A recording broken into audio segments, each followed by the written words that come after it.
आज हम करने जा रहे हैं गंगा एक्सप्रेसवे, जिसका उद्घाटन 18 दिसंबर 2021 को माननीय प्रधानमंत्री मोदी जी उत्तर प्रदेश में उसका शिलान्यास करने जा रहे हैं।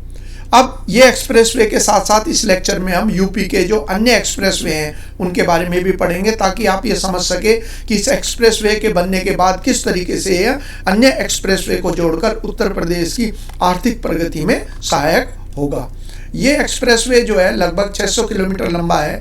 एग्जैक्ट लंबाई जो है वो 594 किलोमीटर है और इसमें जो लागत आने वाली है वो आने वाली है 36,230 करोड़ रुपए की कॉस्ट से ये बनने जा रहा है।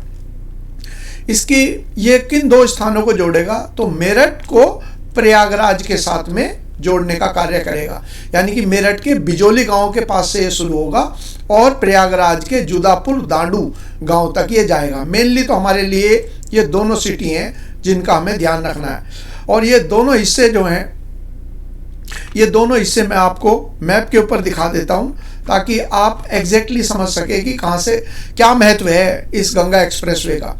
उत्तर प्रदेश का जो पश्चिमी हिस्सा है वहां पर तो है ये मेरठ, और पूर्वी हिस्सा जो है यहाँ पर पड़ता है प्रयागराज, यानी कि संपूर्ण उत्तर प्रदेश को कवर करने वाला ये एक्सप्रेसवे आप कह सकते हैं। यदि आप इसको मोटर को देखते रहिए, यानी कि ये कार को आप देखते रहिए कि ये पूरा या मेरठ से शुरू होकर और ये फिर लखनऊ के पास से होते हुए, लखनऊ को कवर, लखनऊ नहीं इस पर पड़ेगा लेकिन बाकी 12 जिले इसके अंदर पड़ेंगे और उसके बाद ये प्रयागराज में जाकर समाप्त होगा, यानी कि उत्तर प्रदेश के पश्चिमी उत्तर प्रदेश को पूर्वी उत्तर प्रदेश से जोड़ेगा। जो अगली लाइन आप पढ़ेंगे अभी, तो यही इसके बारे में पॉइंट होगा कि एक्सप्रेसवे पूरी तरह से बन जाने के बाद यह राज्य के पश्चिमी, जहां पर मेरठ स्थित है, और पूर्वी क्षेत्र जहां प्रयागराज स्थित है, को जोड़ने वाला यूपी का सबसे लंबा एक्सप्रेसवे बन जाएगा। और कब बन जाएगा, नीचे की तरफ देखिए यहाँ पर दे रखा है। इसको कंप्लीट होने में क्या लक्ष्य रखा गया, 2024 ये लक्ष्य रखा गया है कि इसको कंप्लीट किया जाएगा। इसके एक्सप्रेसवे के बनने के बाद लखनऊ से मेरठ की दूरी जो है, जो अब लगभग आधा दिन लग जाता है, आधे से भी ज़्यादा दिन, यानी कि 12 घंटे से और उससे ज़्यादा, वो केवल 5 घंटे में पूरी हो जाएगी। यानी कि ये दूरी जो है, ये दूरी तो कम घंटों के हिसाब से होगी। गंगा एक्सप्रेसवे पर वाहनों की गति जो है वो करीब कितनी रखी गई है, 120 किलोमीटर प्रति घंटे। हाँ, प्रत्येक एक्सप्रेसवे के ऊपर अधिकतम सीमा निर्धारित की जाती है ताकि एक्सीडेंट और दूसरी समस्याओं से बचा जा सके। यहाँ पर 120 रखी गई। अब इसका निर्माण किस आधार पर किया गया, सरकार निजी कंपनियों के साथ में मिलकर एक मॉडल कहलाता है PPP, ये कहलाता है पब्लिक प्राइवेट पार्टनरशिप। इसे कहते हैं सार्वजनिक निजी भागीदारी के अंतर्गत परियोजनाओं को पूरा करेगी। क्या होता है PPP, इसमें 3 बार इंग्लिश का अगर हम P लिखें तो यही मॉडल कहलाता है। इसमें तीनों P का मतलब क्या हो गया, इसको तो कहते हैं पब्लिक, पब्लिक का मतलब हो गया सार्वजनिक, यानी कि सरकार। जब सरकार हिस्सेदार हो तो ये भागीदारी किस किस के बीच में है, दूसरे P का मतलब है प्राइवेट। तो जब सरकार और निजी क्षेत्र मिलकर कोई समझौता करते हैं किसी कार्य को पूरा करने के लिए, खास तौर से सड़क बनाने के लिए, रेल लाइन बिछाने के लिए, तो उस समझौते को PPP मॉडल, और तीसरे P का मतलब होता है पार्टनरशिप। तो इस तरीके की परियोजनाएं जो हैं वो सरकार के जो खर्च है उसको कम करती है और समय सीमा के भीतर किसी भी कार्य को कंप्लीट करने में सहायता करती है। किस कारण से ऐसा हो पाता है, देखिए, एक तो हमने कहा सरकार है भागीदार किसी योजना को पूरा करने में, और दूसरी प्राइवेट है, तो एक और एक मिलकर जो है वो 2 होते हैं, यानी कि इससे समय सीमा के भीतर काम कंप्लीट होगा। और इसमें सरकार को एक बड़ा फायदा क्या है, बड़ा फायदा ये है कि जो प्राइवेट जो है वो इन्वेस्टमेंट करता है, पैसा लगाता है, तो सरकार को बजट के माध्यम से पैसा खर्च करने की ज़रूरत नहीं है। सरकार का काम है निगरानी रखना, गुणवत्ता का ध्यान रखना और निर्धारित समय सीमा के भीतर काम कंप्लीट हो जाए इस चीज़ का। तो इस तरीके से प्राइवेट अपना पैसा लगाता है और प्राइवेट जो है कंपनी ही अपने एक्सपर्ट की मदद लेती है ताकि काम जो है समय सीमा के भीतर और उस क्वालिटी के साथ हो जो उसने समझौते के अंदर दावा किया है। तो इस तरीके से समय सीमा के भीतर जनता को उस परियोजना का लाभ प्राप्त हो जाता है। इसका निर्माण अब इस पीपी मॉडल में सरकार के साथ समझौता किसने किया? एक तो अडानी इंटरप्राइजेज, जिनको बहुत सारे जो विपक्षी दल वाले कहते हैं ये तो अंबानी अडानी, तो भाई ये वही अडानी है, इसी के द्वारा निर्माण किया जाएगा। तो अगर कोई निजी कंपनी है तो वो जाहिर बात है प्रॉफिट कमाने के लिए ही है, लेकिन अगर किसी को प्रॉफिट हो रहा है और जनता को भी लाभ हो रहा है तो हमें ईर्ष्या नहीं करनी चाहिए कि भाई अडानी को प्रॉफिट क्यों हुआ। अडानी को इसलिए दिया जा रहा है क्योंकि जो कंपनी किसी क्षेत्र के अंदर एक्सपीरियंस हो, जिसको तजुर्बा हो, तो जाहिर बात है कि वो बेहतर रूप से उस कार्य को पूरा कर सकती है। इसके अलावा एक और कंपनी है RRB इंफ्रास्ट्रक्चर डेवलपमेंट। ये दोनों कंपनियां मिलकर, क्योंकि ये जो गंगा एक्सप्रेसवे है 4 चरण में पूरा होगा, अलग अलग जगह के लिए इन दोनों ही कंपनियों को आवंटन किया गया है। इसके बाद आ गया इस एक्सप्रेसवे प्रोजेक्ट से पश्चिम उत्तर प्रदेश के विकास को लिए ये बेहद महत्वपूर्ण माना जा रहा है। पश्चिम उत्तर प्रदेश में मेरठ, संभल, हापुड़, बुलंदशहर ये जिले आ जाएंगे, क्योंकि आधे से अधिक एक्सप्रेसवे जो है वो पश्चिमी यूपी के जिलों से होकर गुजर रहा है। और इस एक्सप्रेसवे के यूपी के जो 12 जिले हैं उनमें मेरठ, बदायूं, जैसे मेरठ, बदायूं, शाहजहांपुर, रायबरेली, प्रतापगढ़ के नाम दे रखे हैं। उनको मैं आपको मैप के ऊपर दिखा देता हूं ताकि और बेहतर रूप से हम इनको समझ सकें कि क्या इनका भौगोलिक स्थिति है। इससे हमारे लिए चीज़ों को समझना थोड़ा आसान हो जाता है। देखिए जैसे इस मैप के अंदर आपको दिखा रखा है, तो मैं यहाँ पर ये हो गया गंगा एक्सप्रेसवे जिसकी हमने अभी चर्चा करी, मेरठ से प्रयागराज तक। अब इसके अंदर जो प्रमुख जिले हैं जहाँ से होकर गुजरेगी, क्योंकि जिलों की संख्या बताई गई है 12, कौन कौन से हैं मैं इनका आपको ये दिखा देता हूँ। यहाँ पर हापुड़ है, मेरठ तो शुरुआत होगी, हापुड़, अमरोहा, संभल, बुलंदशहर, बदायूं, शाहजहांपुर, हरदोई, रायबरेली, प्रतापगढ़ और नीचे की तरफ जो है वो प्रयागराज। तो जब ये कंप्लीट हो जाएगा, यानी कि पहला चरण कंप्लीट हो जाएगा गंगा एक्सप्रेसवे जो लगभग 600 किलोमीटर है, उसके बाद यहाँ पर ईस्ट की ओर देखते रहिए, पूर्व की ओर, कि ये दूसरा चरण शुरू होगा जो कि प्रयागराज से लेकर और बलिया तक, ये है गंगा एक्सप्रेसवे का सेकंड चरण जो 150 किलोमीटर लंबा होगा, जिसमें प्रयागराज से बलिया तक के क्षेत्र को कवर किया जाएगा।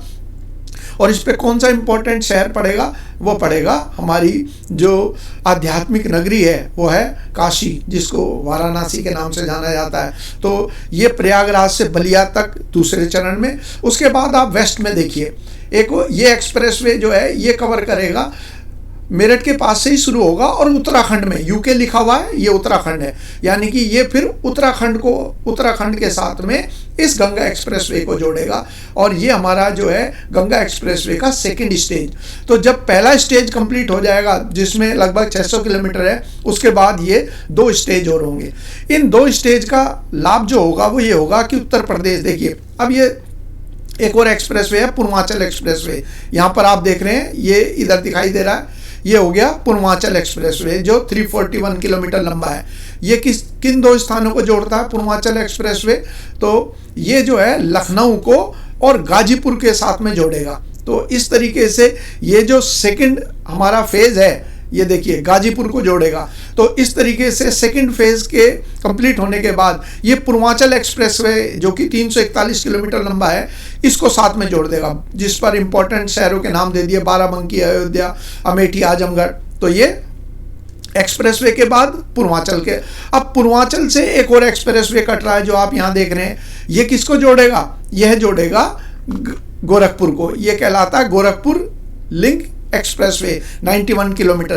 तो ये कहाँ से कहाँ तक है? आजमगढ़ से शुरू होकर और ये जाएगा गोरखपुर तक। तो इस तरीके से देखिए एक्सप्रेसवे जुड़ता हुआ चल रहा है। फिर इसके बाद देखिए हमारा एक और एक्सप्रेसवे है, इधर की तरफ देखिए दिल्ली से जो आ रहा है, ये कौन सा एक्सप्रेसवे है? इसे कहते हैं यमुना एक्सप्रेसवे जो 166 किलोमीटर लंबा है। ये किनको जोड़ता है? ये नोएडा से शुरू होकर और आगरा तक जाता है, पश्चिम के हिस्से को। तो ये 2012 में बनकर कंप्लीट हो गया था। अब इस एक्सप्रेसवे से, यानी कि आगरा से जो खत्म हुआ है ये, फिर आगरा से जाएगा ये लखनऊ तक। ये कौन सा एक्सप्रेसवे कहलाता है? ये एक्सप्रेसवे कहलाता है आगरा लखनऊ एक्सप्रेसवे जो 302 किलोमीटर लंबा है। तो इस तरीके से आप देख रहे हैं ये सारे हिस्से जो हैं गंगा एक्सप्रेस, और कहाँ पर ये गंगा एक्सप्रेसवे को काट रहा है? ये लखनऊ, आगरा एक्सप्रेसवे ये काट रहा है उन्नाव। तो उन्नाव में दोनों के दोनों एक्सप्रेसवे, आगरा लखनऊ एक्सप्रेसवे और गंगा एक्सप्रेसवे एक दूसरे के साथ में मिलते हैं। इसके अलावा एक एक्सप्रेसवे है हमारा बुंदेलखंड एक्सप्रेसवे, जो कि शुरू होता है, ये देखिए बुंदेलखंड एक्सप्रेसवे जो लगभग 300 किलोमीटर लंबा है, ये इटावा से चित्रकूट तक जाता है। देखते रहिए इसको। तो आप ये देख पा रहे हैं कि गंगा एक्सप्रेसवे जो है एक तरीके से हमारी महाधमनी आर्टरी की तरह हो गया, जैसे हमारे हार्ट के अंदर सबसे बड़ी नस है, तो ये उन बाकी हिस्सों को जोड़ता हुआ चलेगा। तो इस तरीके से पूरा उत्तर प्रदेश, पश्चिमी उत्तर प्रदेश जो कि एनसीआर के साथ जुड़ा हुआ है, दिल्ली के साथ जुड़ा हुआ है, वो फिर पूरे उत्तर प्रदेश को जोड़ने का कार्य करेगा। इसके बाद आ गया अगला, इसके अलावा इस एक्सप्रेसवे पे 519 गांव के भी कनेक्ट करेगा। तो ये तो हमारे लिए इम्पोर्टेंट नहीं है। यह बता दें कि एक्सप्रेसवे 6 लेन का होगा, तो काफ़ी चौड़ा होगा, लेकिन इसे बढ़ाकर 8 लेन तक किया जा सकता है। भविष्य में जैसे जैसे आवश्यकता होगी इसको बढ़ाया भी जा सकता है। गंगा एक्सप्रेसवे पर शाहजहांपुर में करीब 3.5 किलोमीटर लंबी हवाई पट्टी भी बनाई जा रही है। ये इंपॉर्टेंट हो गया भाई, का निर्माण किया जा रहा, अभी दिखाता हूं। यह हवाई पट्टी वायुसेना के विमानों को आपातकालीन उड़ान भरने और उतरने में सहायता करेगी। देखिए, तो आप ये पढ़ेंगे कि उत्तर प्रदेश जो है वो भारत का पहला राज्य है जहां पर 3 एक्सप्रेसवे के ऊपर लड़ाकू विमान उतरने की व्यवस्था की गई है।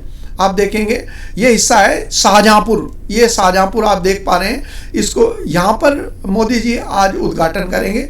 इसके अलावा अगर आप देखेंगे शाहजहांपुर के अलावा हमारे यहाँ पर जो आगरा लखनऊ एक्सप्रेसवे है वहाँ पर भी पट्टी बनाई गई है, और जो ये एक्सप्रेसवे है पूर्वांचल, यहाँ पर भी हवाई पट्टी का निर्माण। तो 3 हवाई पट्टियाँ हैं उत्तर प्रदेश में जहाँ एक्सप्रेसवे पर लड़ाकू विमान इमरजेंसी के समय पर उतर सकते हैं। इसका महत्व क्या होगा? इसका महत्व ये होगा कि जब कभी भी इमरजेंसी हो, जैसे लड़ाई की स्थिति पैदा होती है, तो लड़ाई की स्थिति में हम क्या देखते हैं, ये पाते हैं कि लड़ाई की स्थिति में दुश्मन जो है सबसे पहले हमला जो करता है वो कहाँ पर करता है? वो सबसे पहले हमला करता है हमारे हवाई अड्डों पर। तो हवाई अड्डों को अगर बचाना है तो उसके लिए हवाई अड्डों पर चोट पहुंच जाए तो उसके बाद हम लोग क्या कर सकते हैं, यहाँ पर देखिए उद्योग, तो हवाई अड्डों के नुकसान होने के बाद हम लड़ाकू विमान को कहाँ पर उतार सकते हैं? ये हम एक्सप्रेसवे पर उतार सकते हैं, ताकि लड़ाई के दौरान देश की जो हवाई सेना है उसे किसी प्रकार की समस्या ना आए। इसके अलावा एक्सप्रेसवे के दोनों ओर औद्योगिक गलियारे बनाए जाएंगे, इंडस्ट्रियल कॉरिडोर भी बनाए जाएंगे। उनका लाभ क्या होगा कि संपूर्ण विकास होगा, क्योंकि जहां सड़कें गुजरती हैं उसके आसपास आप देखो कहीं पर पेट्रोल पंप बनते हैं, कहीं पर जो इंस्टीट्यूट हैं, चाहे इंजीनियरिंग इंस्टीट्यूट हो, बीएड के इंस्टीट्यूट हो, वो भी स्थापित हो जाते हैं।